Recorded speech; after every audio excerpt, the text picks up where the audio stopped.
Thanks for hanging out with us on this Thursday, 2 o'clock. Jason Kelsey will be joining us. We're Sports Take, JAKIB Sports YouTube Network. Friends, let's hit that like button if we could.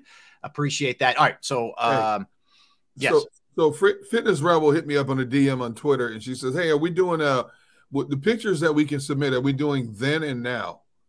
So what do we want? Yeah, I said do whatever. Yeah, whatever you want. You know. Yeah, I really think it's kind of whatever you want to do. You know, I don't think it has to be. Keep it clean. Keep it clean. Well, yeah, obviously. I mean, but or if you don't keep it clean, it's never going to make the air, and we're not going to deal with you.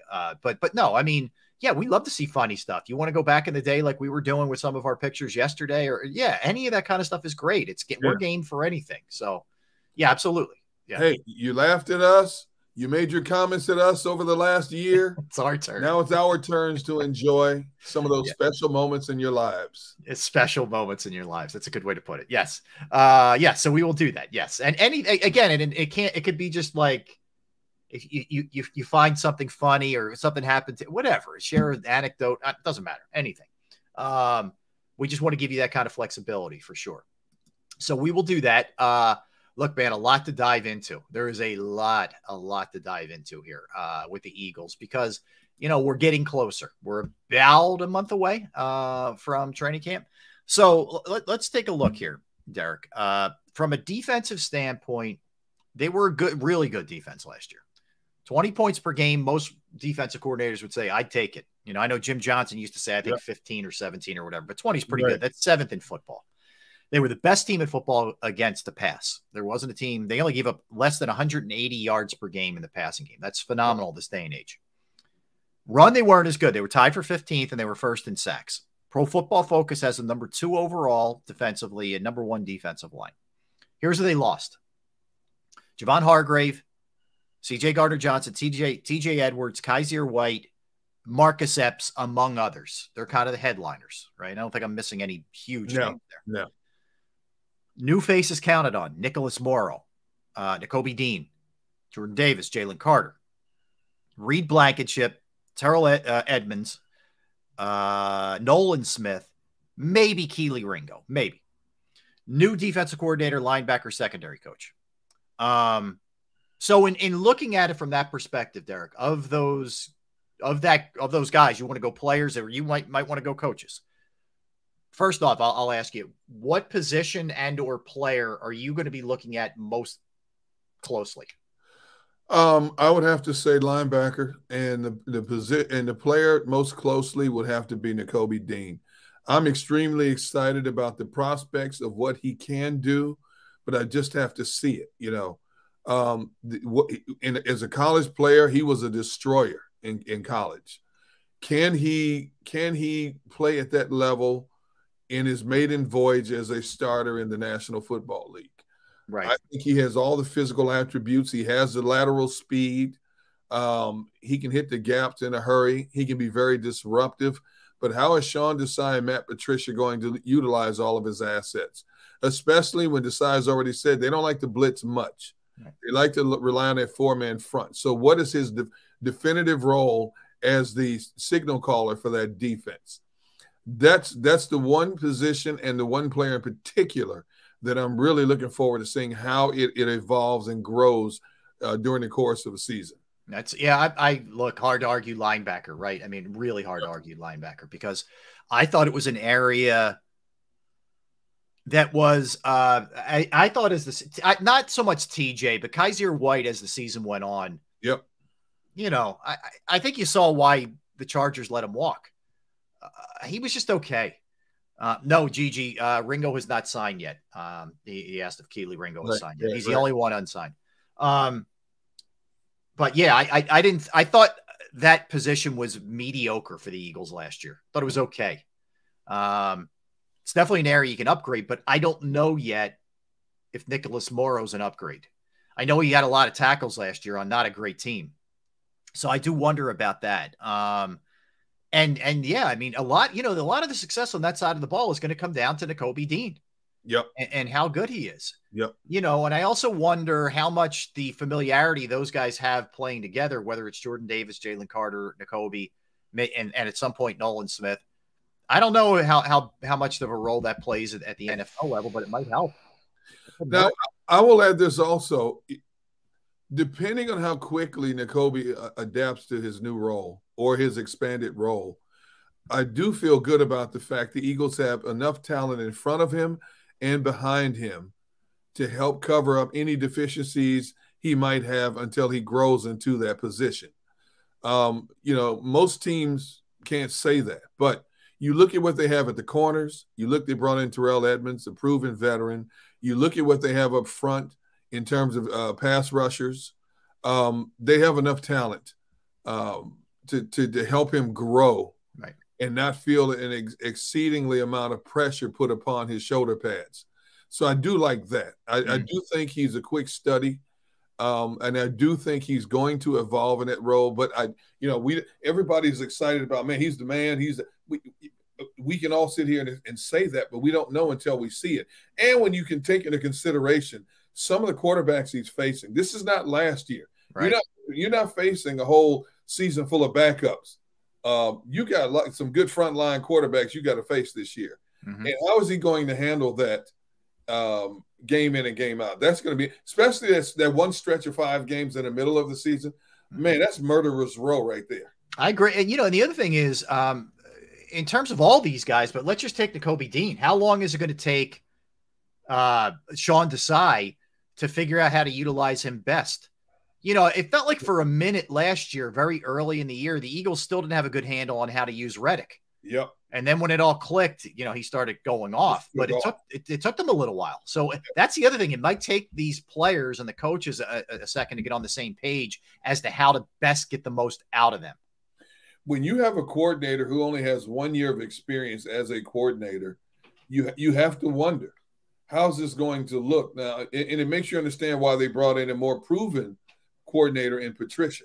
Right. To have an extra set of eyes and ears and thoughts and a voice as well.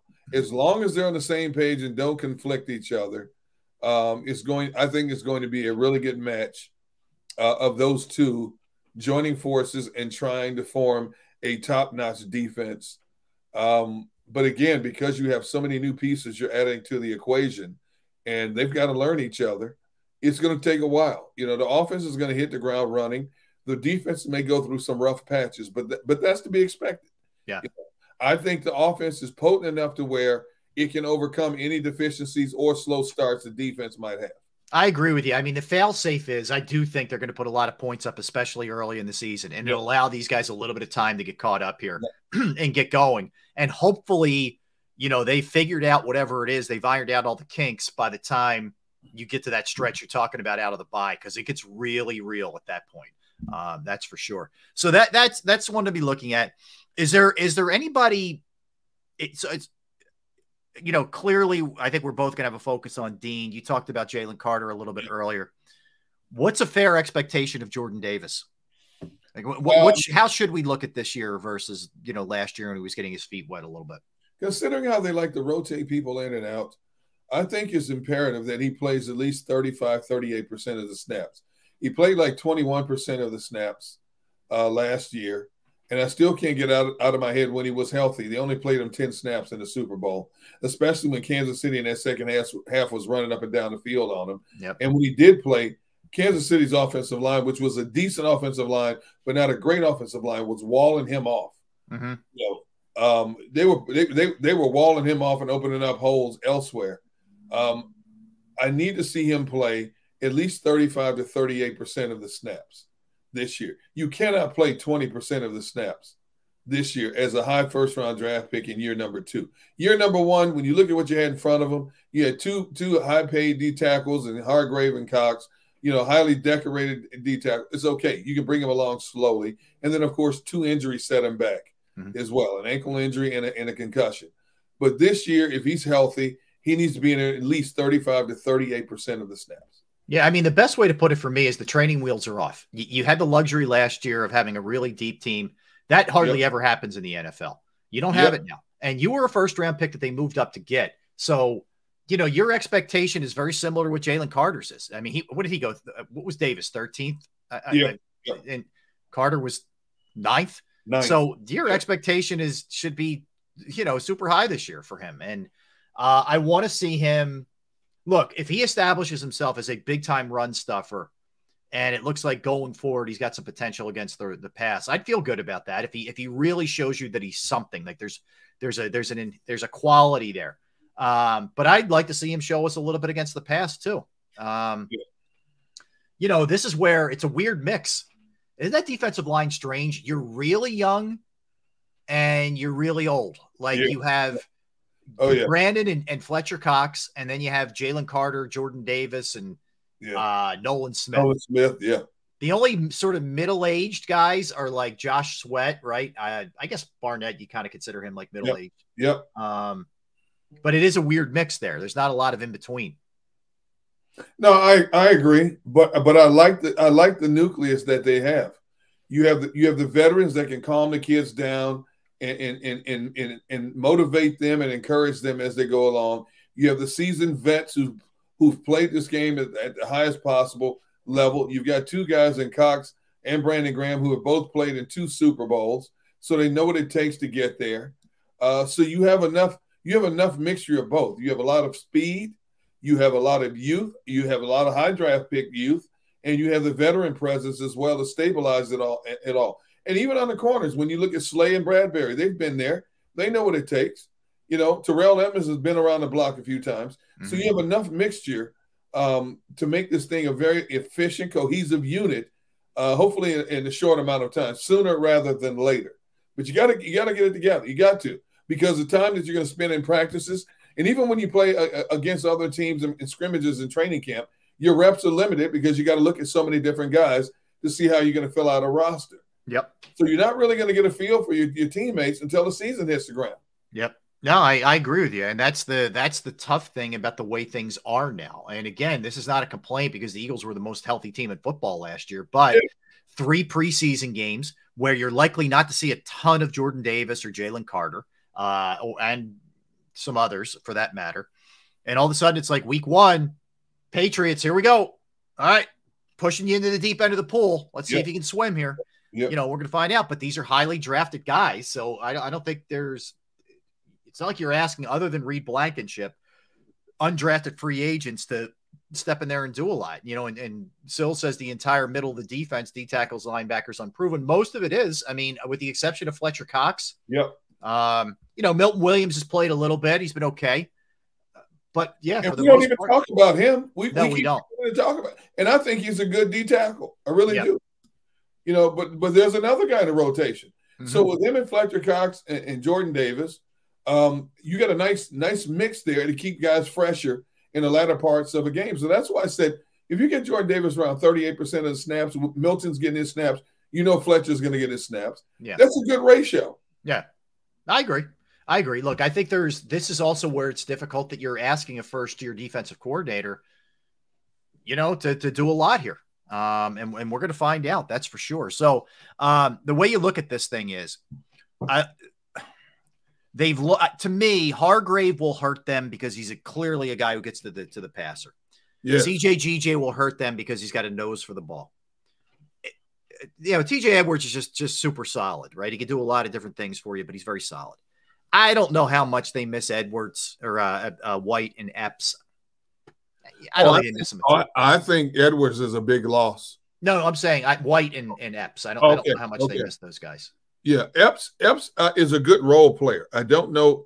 I'm not going to put him in. You miss him as a quality player in terms of snaps, but he's a good role player. I mean, he was a good tackler. He's got good speed. He doesn't shy away from physicality. I think you're going to miss him. You know, you got younger at that position. Hopefully your frontline guys don't go down, because what will happen is if one of those kids has to step in there, you know an offense is going to attack him right away to see what he can or cannot do. And then rookies' heads are going to be swimming, especially when you go up against some of these better wide receivers. Your heads are going to be swimming. You know, so you better hope your frontline guys can stay healthy again like they did last year. Mm-hmm. When you had Epps there, I felt good about if one of those frontline guys went down, that he could step in and hold it down, at least until they got back. You don't have that luxury now. No, you don't. All right, let's dive a little bit into guys who are entering the last years of their deal or signed 1-year deals. Headliners again. Brandon Graham, 1-year deal. Fletcher Cox, 1-year deal. Quez Watkins entering the last year of his deal. And I believe Edmonds also, Terrell Edmonds was also a 1-year guy. Yep. So of that crew, it's weird. It's like Graham and Cox, established guys. Do they want to keep playing beyond this year? Do they want to play somewhere else besides Philadelphia? I mean, we had Brandon Graham on Tuesday, and basically one of the things he said was, look, did I flirt with other teams? Yeah. Was that mostly to get the price up on the Eagles? Yeah. It doesn't sound like he wants to play anywhere else in his career, but regardless of those guys entering the last year of their deal, who do you feel best about, and who could certainly not be an Eagle in 2024? Wow. I think you have to, I feel great about Kelsey, but again, Kelsey is year to year, and for the last 3 years, we all wondered, was he coming back? Was he coming back? He took his time, thought about it, talked to the right people who are close to him, and he came back. But now he's a year older. Is this his swan song? And we can ask him that. He's not. I can tell you right now, we can ask him that. He's not going to tell you. No. Whether this is his last year or not. But you have to wonder. It starts with Kelsey. I put all these players under the category of use it or lose it. And I've got like 2, 4, 6, 8, 9 players, including Kelsey, on the list of guys in their final contracts. Fletcher Cox, like you just said, is this his last year? Now, the Eagles obviously have a lot of respect for Fletcher and Fletcher has a lot of respect for the organization because he took $4 million less to come back here. Yeah. And obviously he wants to stay in Philadelphia for a lot of reasons. He's comfortable here. He understands the role here. He understands the city. He's planted roots here. I can understand if the Eagles decide to bring him back, if he shows that he hasn't lost much. Mm-hmm. Brandon Graham, same thing. Brandon Graham will be 35 plus. Brandon Graham turned 35 in April. He'll be 35 plus, approaching 36 next year. How does he feel about it? Brandon is at a point now, every year that he gets is plus.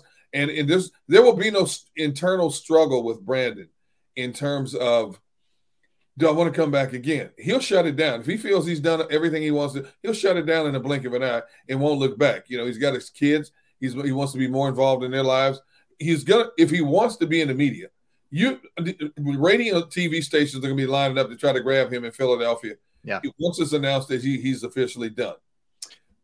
The one I put at the head of use it or lose it has to be Derek Barnett. It has to be Barnett. This is a pivotal year for Barnett in terms of his tenure with the Philadelphia Eagles and him being able to command decent dollars, whether it's in Philadelphia or somewhere else. We all know edge rushers get paid in the National Football League. Yeah. Barnett has the capability of being I think Barnett has the capability of being good as Josh Sweat. Yeah. Barnett's biggest dilemma has been the mental mistakes. What has this off year this past year taught him? What is he focused on the most in trying to improve? If he can stay healthy, this is a huge year for Derek Barnett in his tenure with the Philadelphia Eagles. Mm-hmm. There's other players I have on the list, but I'll stop right there and let you jump in with some guys you might be looking at as well. I'll just say this to Brandon and Fletcher Cox in particular, and Kelsey, especially Kelsey and Brandon Graham, maybe Fletcher Cox. I think Fletcher would play elsewhere and want to keep going. But if the Eagles were to win it this year, think about how tempting that would be to just go off into the horizon, having won another one for this city. I mean, if you're either Kelsey or Brandon Graham, you can't go out any better. You're already beloved. You're already a legend. You're already Kelsey's going to be a Pro Football Hall of Famer, but they're both Eagles Hall of Famers. Yes. And to sort of do an Elway and go out after winning it would be pretty darn tempting. I don't know how you get cranked up if you're Jason Kelsey to come back for another year if you were to have won it, Hey, Brent Selleck did it. Brent Selleck won the Super Bowl in 2017 and rode off into the sunset. He did. He did. So I think that's something you have to consider with those two for sure. Absolutely. But you're right. If there's way more riding for Quez Watkins and Derek Barnett, for example, because they're young guys who want to keep their NFL career going, who could be in danger of not having much of a career if they don't have impactful years this year. This year's critical for those guys, not only for the Eagles team, but for them just to survive in this league. You know, as young guys. I couldn't agree with you more. For Quez Watkins, I put him in the category of a Jalen Reagor. Now, he wasn't drafted, obviously, high as Reagor, but he has the speed. You know, when you've got that kind of speed, man, you've got to put it all together. He could have a long, prosperous career in the National Football League. But the fact that you've come out and basically, you know, chirped back at the people who are doubting you, now you've put even more pressure on yourself. Mm-hmm. And the thing is, you're not in control of the amount of looks you're going to get. How many times will your number be called? You're not in control of that. So if you're not getting the catches, people are going to call you out. And it's, in a lot of ways, it's not fair. If you're only getting 3 or 4 targets because Devontae, AJ, Goddard, and the backfield, you know, DeAndre Swift are getting the bulk of the passes, that's not your fault. But people are going to call you out because of your past transgressions and because you chirped back on social media. Mm-hmm. And how is he going to handle that? You know, is he going to start chirping back at people who bark at him on social media? Because you can't win those battles. You're only making it worse for yourself. Agreed. Yeah, it's not a winning formula for you. It's not. You can't win that one. I agree with you. The safeties, I think, deserve a lot of attention too. I agree with you with linebackers, but the safeties deserve a lot of attention too, because, you know, you have, let's face it, if Pittsburgh valued Edmonds, I mean, he came back last year on a super cheap deal to play in Pittsburgh. Right. And they let him walk basically, and the Eagles signed him for like minimum-ish kind of numbers. Yeah. You know, that doesn't speak really well about him.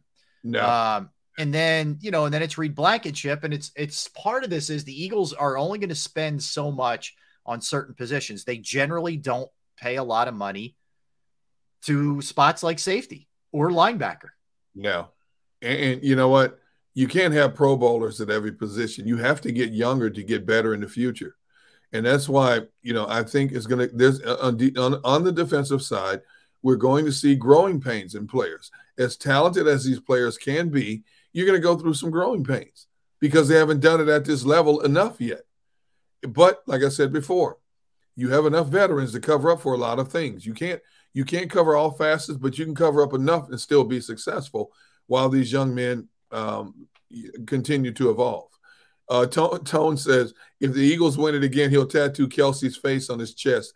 I would love to see that. All right, Tone, you said it. It's on now. Derek just made it public. Yeah, we got First of all, I'm not sitting still for anybody to tattoo anything. I hate needles. I ain't tattooing nothing on me. Yeah. I don't mind tattoo. I don't have any, but I don't mind them. My only problem is, like, I know how I think, and I would have buyer's remorse. I would get it, and the next day I'd be like, is this on me for the rest of my life? Yes. Yes.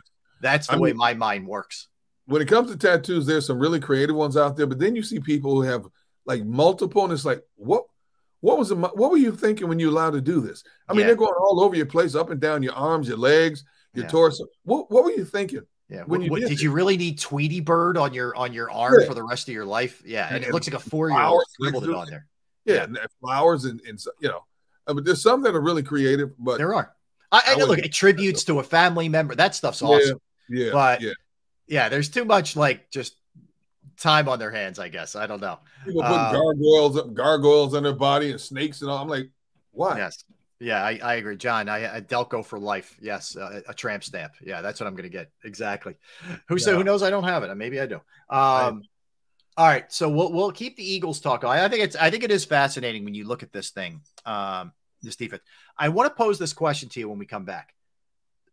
Looking at the other NFC East teams, you can even throw the entire NFC conference in there as to who scares you the most here, you know, whether it's a defensive standpoint or what. We'll dig into that a little bit when we come back as well. So remember, 2:00, about 1 hour from now, Jason Kelsey will be joining us here on the program. We'll do that. We'll sneak in some NBA stuff because there is some some rumors being floated about the Knicks maybe trying to take a run at Paul George, et cetera. We'll get into all those kind of things when we come back. So don't go anywhere. What is it? What happened? Big Sills.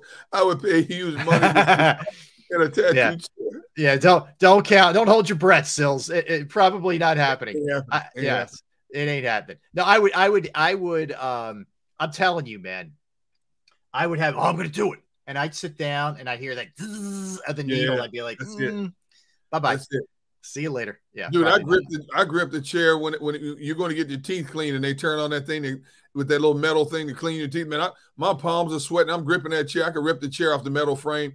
The armrest off the metal frame. I am not sitting still to do tattoos for anything, man. The dentist in general is not a fun experience. Even the teeth cleaning, man, when they're getting your gums and all. Like you love it afterwards. But at first, I'm just like, oh, God, get me out of here, man. No, thank you. Yeah, I hear you.